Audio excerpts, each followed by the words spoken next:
So here's a lesson in humility for some boomers out there. You guys don't always have to be assholes. I know it's kind of like the proud thing to do from your generation is to be an asshole, but you don't have to be. In fact, it's kind of counterproductive if you are. So yesterday I'm pumping my gas and I look over and there's a car wash and the signage all over says free vacuums all above the vacuums. And I'm like, oh, awesome. I need to sweep my car.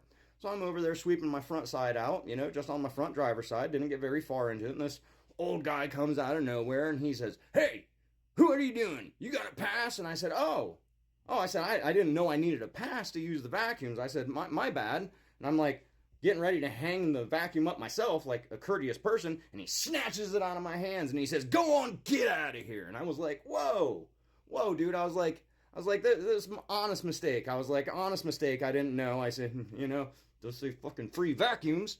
And I'm like, you don't have to say it like that. That's kind of rude. And he says, well, nothing in this world's free. And I said, well, actually, my hometown actually has a car wash where the vacuums are free. No stipulations, no pass, just free vacuums. And he goes, well, use them then. And I said, well, actually, if I was there, I would, but I'm here.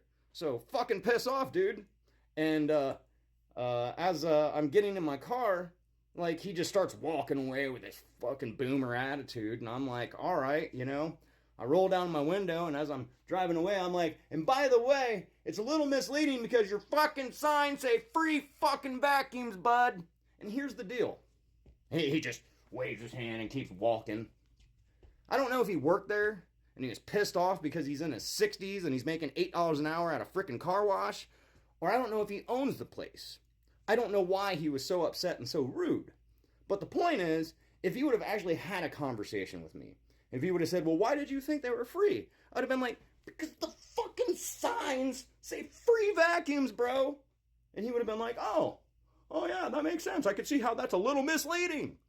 And I would have went, hey, thanks for understanding. I'm glad you see where I'm coming from on this. I wasn't trying to steal. I wasn't trying to do anything wrong. But thank you for being cool about this.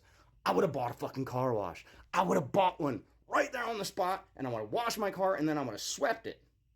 But instead, I'm flicking this guy off as I'm driving out of the parking lot. Like, a little common courtesy, a little understanding, a little conversation goes a long way. People, you don't always have to be assholes. Sometimes people make mistakes, and it's not just to fucking piss you off and ruin your day. Sometimes it's because your fucking sign says free vacuums.